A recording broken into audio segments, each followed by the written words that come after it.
Mesdames, Messieurs, chers téléspectateurs d'Africa 24, bienvenue. Merci de nous rejoindre dans cette émission en direct de Yaoundé au Cameroun, émission consacrée au processus électoral en cours dans ce pays qui doit aboutir à l'élection d'un nouveau président le 7 octobre prochain. Aujourd'hui, dans le grand débat d'Africa 24, il sera question de l'emploi et de la lutte contre le chômage ici au Cameroun. Pour en débattre, 4 invités sur ce plateau. D'abord, 3 représentants de candidats et un acteur de la société civile, un économiste. D'abord, nous avons M. Bandakani qui représente le candidat Paul Biya. Merci d'avoir accepté notre invitation. Merci énormément. Je remercie Africa 24 de m'avoir invité. Et je salue mes copanélistes et l'acteur de la société civile. Je salue vos millions de téléspectateurs dans le monde entier. Très bien, M. Kani. Également avec nous, M. Émile Bengzi. Il est représentant du candidat Cabral Libi. Merci d'avoir accepté notre invitation. C'est moi qui vous remercie. Je salue vos millions de téléspectateurs et mes copanélistes. Monsieur Dieudonné Somba, il est économiste et il va être le modérateur en quelque sorte sur ce plateau. Merci d'avoir accepté notre invitation, M. Somba. Merci, je me sens très bien dans son rôle, notamment lorsqu'il s'agit de problématiques économiques. Très bien. Et également M. Lissembi, il représente le candidat Joshua aussi. Merci d'avoir accepté notre invitation. Merci à Africa 21 de m'avoir invité. Africa 24. Africa 24 de m'avoir invité, excusez-moi. Et comme les autres l'ont fait, je salue vos millions de téléspectateurs et mes copanélistes ici présents.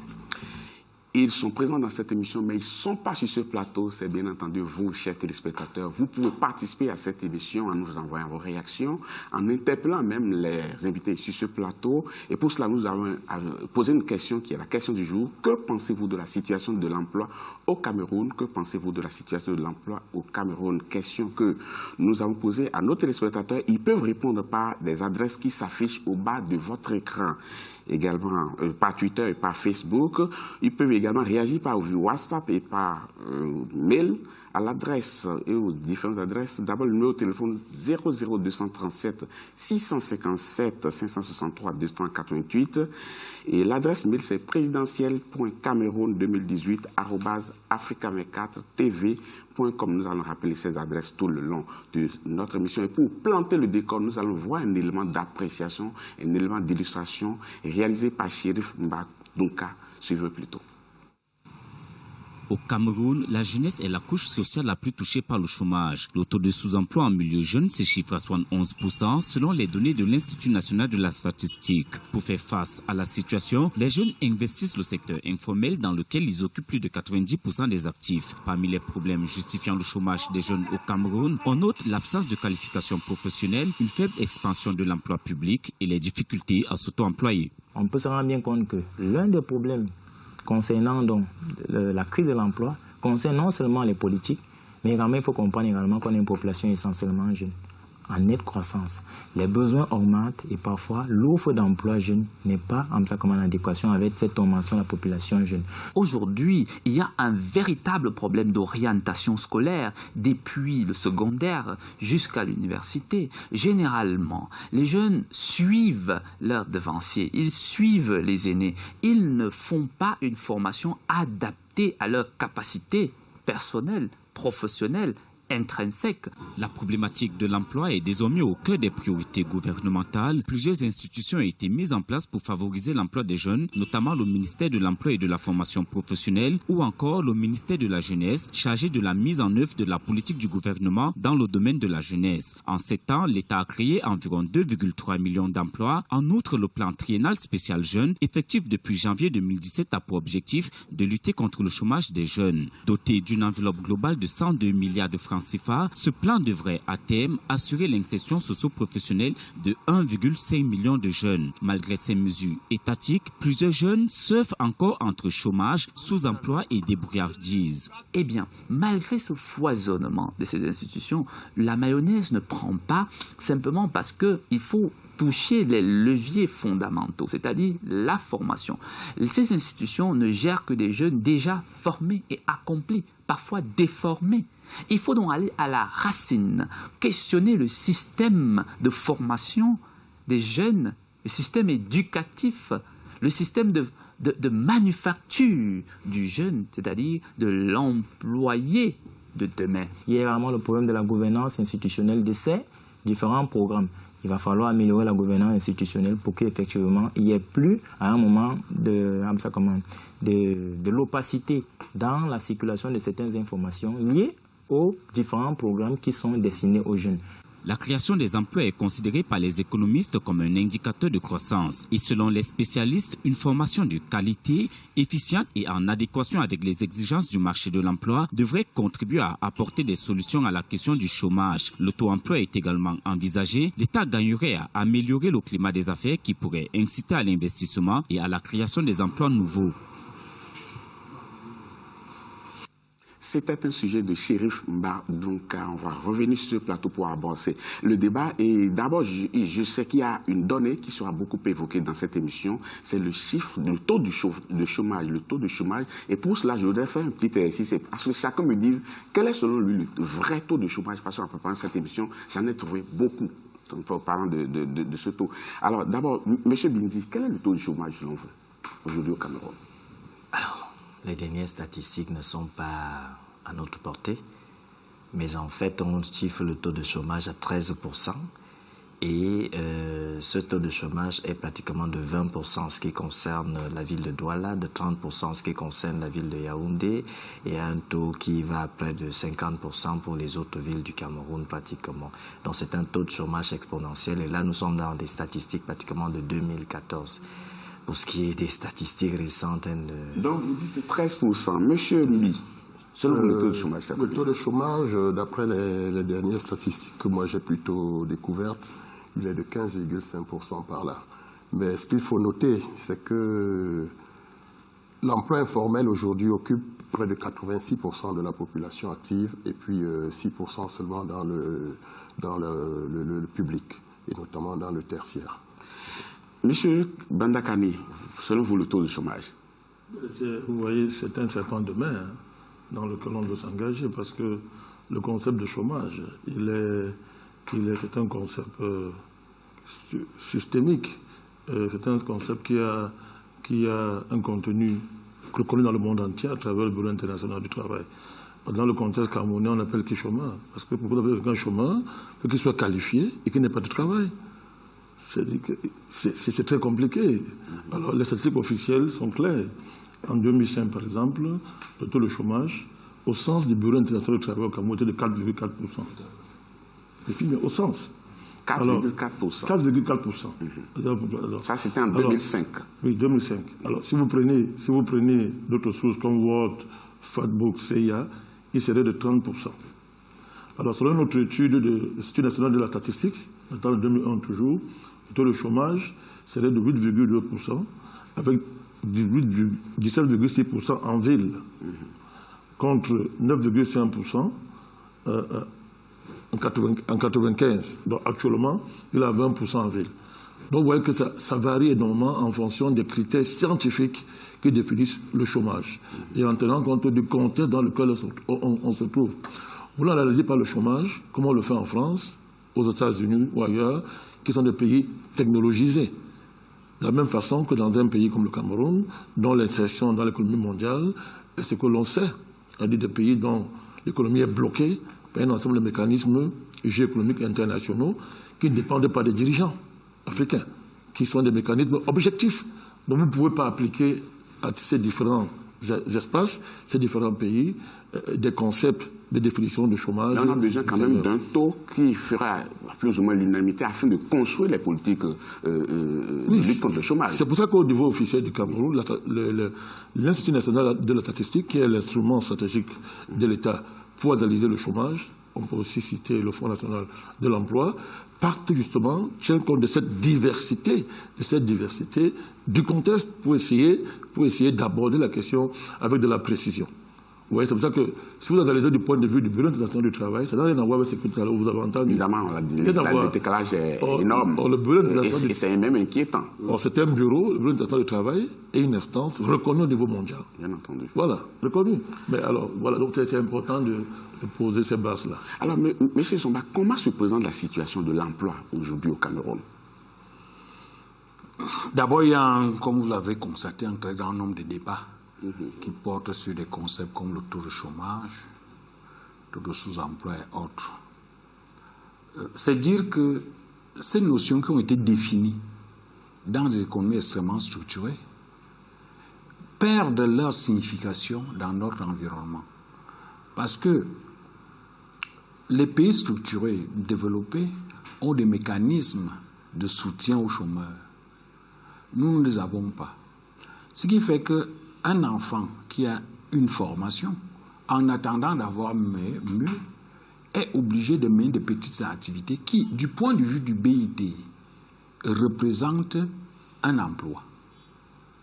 C'est pour ça que la notion la plus appropriée pour caractériser l'emploi dans nos pays, c'est le sous-emploi, qui représente grosso modo toutes les formes dégradées de l'emploi, portant soit sur les conditions de travail, soit sur les horaires, soit sur le salaire lui-même, le revenu qu'on tire du travail. Donc on regroupe tout ça, et c'est tout cela qui représente pratiquement les 3/4 de la population.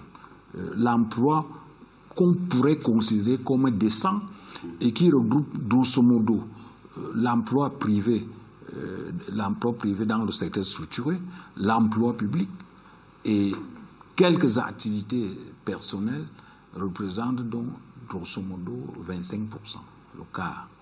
Pour donner. Il vaut mieux donner des ordres de grandeur que des chiffres exacts parce que ces chiffres-là n'ont pas une très grande signification, compte tenu d'un certain nombre de flous statistiques. Mais ce qui est important, c'est les ordres de grandeur. On peut donc dire qu'au Cameroun, 3 actifs ont un emploi qu'on pourrait considérer comme non décent et un actif a un emploi considéré comme décent. Le concept chômage au sens d'inactivité n'a pas beaucoup de sens chez nous parce qu'on n'imagine pas quelqu'un avoir ses petits frères à la maison qui ne font rien sans leur dire ne serait-ce que d'aller aider telle tante à vendre au bar. Évidemment, du point de vue du BIT, c'est un emploi. Même si cet emploi-là ne correspond pas à des qualifications et n'a pas les caractéristiques. Merci, M.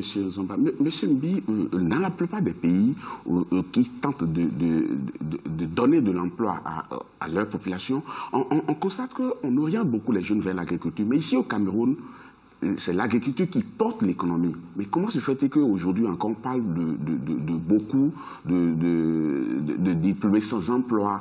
Est-ce qu'il faut considérer tous ceux qui sont dans le secteur agricole à différents niveaux comme des gens qui ont un emploi?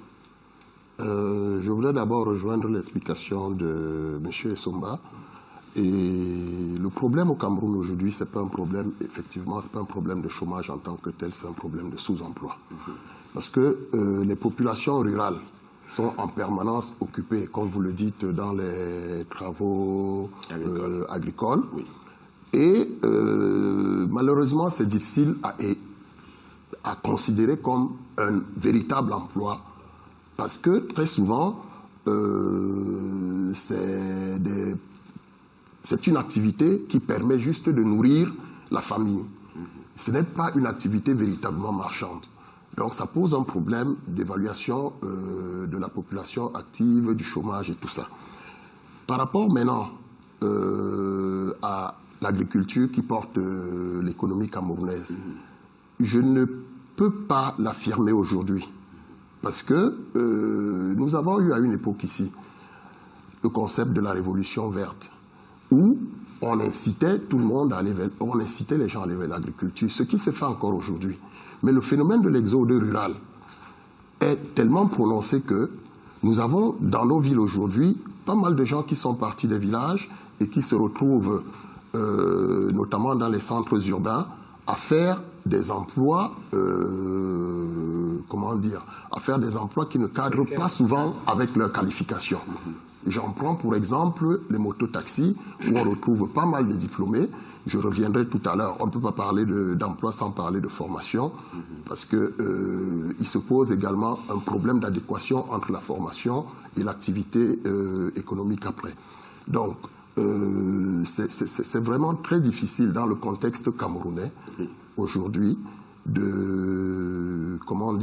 c'est surtout dans les centres urbains qu'on voit. Justement, on va parler quand même de cette question de sous-emploi. Là, M. Kani, quand on voit un jeune qui a le baccalauréat mais qui vend des oranges ou bien qui vend des arachides en bordure de rue, il n'a pas choisi par vocation, c'est parce qu'il n'a rien trouvé. Mais comment est-ce qu'on en arrive là? Pourquoi est-ce que les secteurs dans lesquels les gens sont formés, ils n'arrivent pas à trouver du boulot? Est-ce que c'est parce que la formation a été mal orientée au départ? Non, il faut que, quand nous voulons parler de notre économie, les économies africaines en général, et l'économie camerounaise en particulier, on est obligé de sortir ce que j'appelle la loi du court terme et du présentisme, c'est-à-dire la caricature de la situation présente, qui est un prisme déformant. Lorsque vous regardez un jeune, le cas du jeune que vous prenez, si vous le regardez sur le prisme du présentisme, c'est-à-dire la situation présente, vous ne comprenez pas. Et on peut dire tout et n'importe quoi à propos. Mais si on le situe dans la perspective de l'histoire de l'économie du Cameroun et de ce qui lui est arrivé depuis les années 80, on comprend ce qui se passe. Il y a 3 grands cycles, pour partir comme ça, qui frappent l'économie du Cameroun et qui expliquent ce qu'on vit. Dès les années 80, il y a une crise mondiale généralisée, tout le monde le sait. Le Cameroun va subir ça de plein fouet. Et ça va culminer avec la dévaluation du franc CFA en 1994. Le Cameroun va connaître pendant ces années-là une croissance négative, avec les fameux plans d'ajustement structurel. Et vous savez que le plan d'ajustement structurel, c'est la mort de l'économie, puisqu'on vous interdit de faire l'économie, vous passez le temps à rembourser les dettes et à faire de la macro-stabilisation, pour faire plaisir au FMI, mais contre vos citoyens. Vous sacrifiez les secteurs sociaux, l'éducation et la santé. Alors, si vous n'avez pas l'éducation, on arrive, le marché de l'emploi est impacté très négativement. Le secteur éducatif, dans son ensemble, qui produit le matériel, le matériel humain qui va travailler. Le pays va repartir avec le point d'achèvement, je crois, en 2006. C'est ça, en 2006. Et à partir de là, il retrouve sa capacité économique. Et de là, donc, le président lance, n'est-ce pas, le Cameroun repart sur le plan économique avec la grande dynamique économique du président, 2004, les grandes ambitions, 2011, les grandes réalisations et jusqu'à aujourd'hui les grandes opportunités. On va donner tout à l'heure les éléments qui montrent que c'est très très sérieux. C'est dans ce cadre qu'il faut situer pour comprendre ce qui se passe. Donc à partir, si on prend ce regard-là, on voit que toute l'économie du Cameroun a été complètement déstructurée. C'est-à-dire les mécanismes structurels qui produisent, n'est-ce pas, de l'emploi, qui produisent de la capacité, c'est-à-dire la formation, et qui produisent de l'emploi, de la formation, et qui crée un cadre global où l'économie est performante, on n'existait plus au Cameroun. Pas de la faute de l'État du Cameroun, mais à cause du FMI de la Banque mondiale. Mais M. Kani, vous êtes allé très très loin chercher les causes. Je vous en prie. Oui, s'il vous plaît. Si vous omettez cela, on fait de la fiction. Ce n'est pas la réalité. Oui, mais donc, à partir de ce moment, très longtemps, vous êtes allé très loin. Le Cameroun a le temps quand même de rebondir. Ben, je suis en train de vous dire que le Cameroun a rebondi.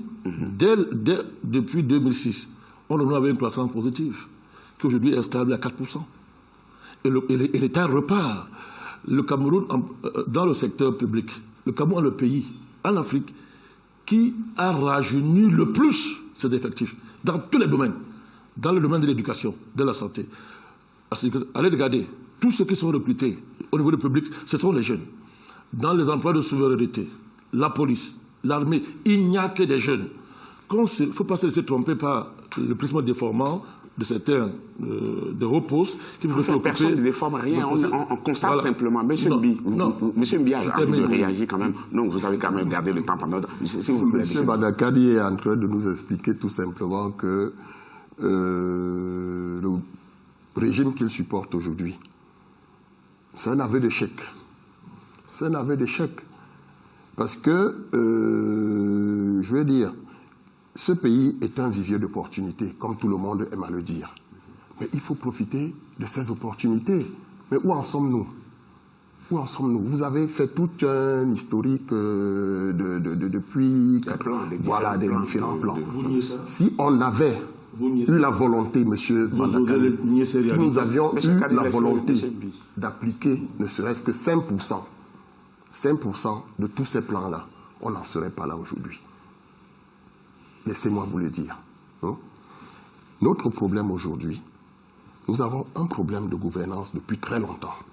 Il y a des choses qu'on aurait pu faire. il y a des opportunités, il y a des projets qui ont été montés, mais qui n'ont pas été suivis d'effets. L'effet multiplicateur ne peut pas jouer lorsqu'un projet n'arrive pas à terme.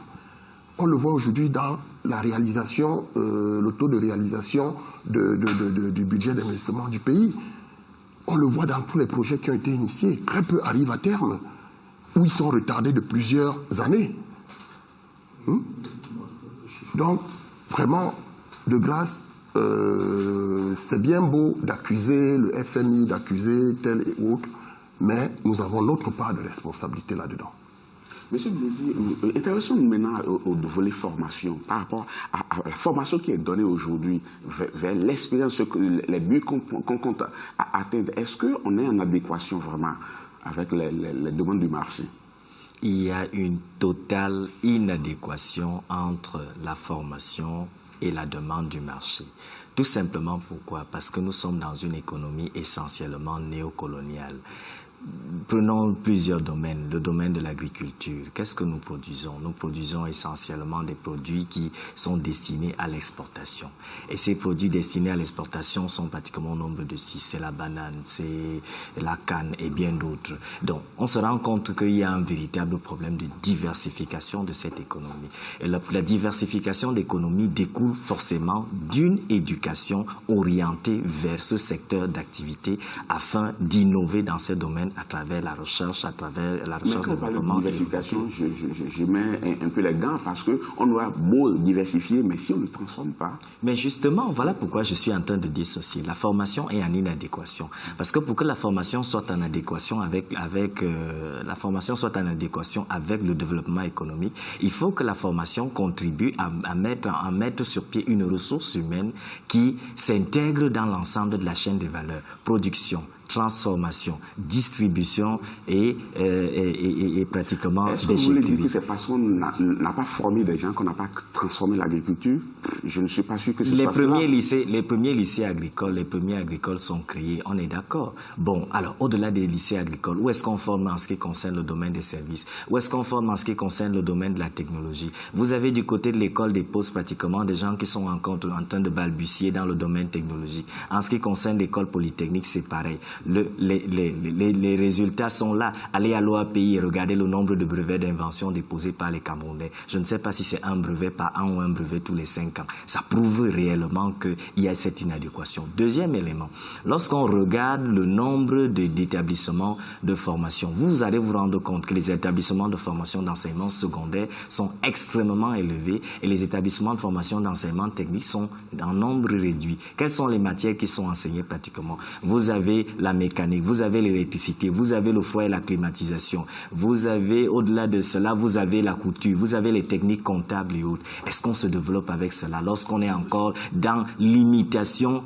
lorsqu'on est encore dans la maintenance de la technologie des autres? On n'est même pas dans l'imitation et même dans l'innovation. C'est donc pour comprendre qu'en réalité, ce système éducatif qui produit essentiellement une ressource humaine de consommation ne peut pas permettre un quelconque développement, parce que pour qu'il y ait un développement, il faut qu'il y ait un système éducatif qui produise une ressource humaine de production susceptible d'innover sur Je vais recueillir quand même le point de vue de M. Somba par rapport à cette question, parce qu'il a parlé de néocolonialisme, on est dans un certain néocolonialisme. Est-ce que quand vous regardez le système éducatif aujourd'hui, quand vous voyez vers quoi les jeunes tendent aujourd'hui, est-ce qu'on peut vraiment parler encore d'inadéquation?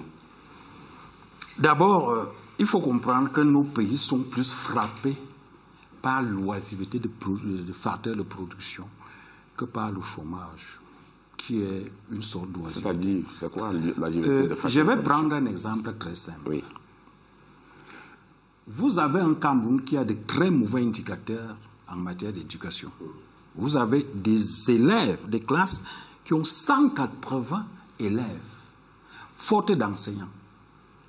Mais à côté, vous avez des enseignants sortis des écoles, les ENIEJ qui sont en chômage.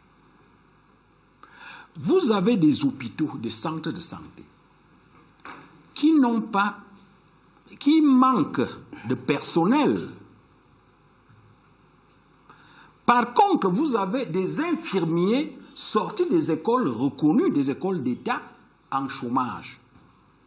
Ça veut dire qu'on a d'un côté une demande réelle De leur côté, une offre réelle. Mais il n'y a pas d'articulation entre les deux. Et c'est ça le vrai problème de fond de nos économies. Autrement dit, nous avons la ville de Yaoundé qui a besoin d'un service qui assure sa pauvreté. Et de l'autre côté, nous avons des jeunes gens qui ont besoin d'emploi et qui sont prêts à assurer cette propriété. Mais il n'y a pas d'articulation. Si, et c'est pour ça que la position de Banakani est très intéressante, parce qu'il faut articuler ça aux préoccupations d'ordre macroéconomique. Je n'approuve pas nécessairement les justifications qu'on donne par rapport à leur parti, mais c'est l'approche macroéconomique qui est très intéressante. À savoir que si notre problème, le problème camerounais avait été un problème de formation, les infirmiers et les ingénieurs ne seraient pas en chômage. Le chômage qui touche ce secteur, pour lesquels on doit poser un problème de formation, s'étend naturellement à tous les secteurs. Et c'est là qu'il faut donc revoir fondamentalement le système productif lui-même. C'est-à-dire que nous avons un système productif qui est inséré dans un environnement international qui le contraint. C'est-à-dire que c'est ce système productif qui définit le nombre d'emplois que notre économie peut définir. Avoir. Et ça, c'est beaucoup plus. C'est pour ça que le problème est très, très compliqué à résoudre, parce qu'on veut apporter des mesures techniques, sectorielles, à un problème qui a des causes macroéconomiques qui est lié à notre mauvaise situation à l'économie. Monsieur Soba, je sais que M. Kani brûle d'envie de prendre la parole. Il l'aura dans quelques instants. Mais il faut reconnaître quand même qu'il y a une certaine de choses qui ont été faites depuis la nuit des temps dans ce pays pour pouvoir doper quand même ce secteur-là. Mais pourquoi est-ce qu'on se retrouve toujours à des résultats qui ne sont pas à la hauteur de l'engagement et de l'investissement qui a été fait? Oui. Si vous comprenez mon explication, oui. Je veux dire que... Monsieur Soba, s'il vous plaît, je vais vous laisser développer tout à l'heure, mais avant, nous allons marquer une pause, chers téléspectateurs, ne partez surtout pas, on vous retrouve dans quelques instants.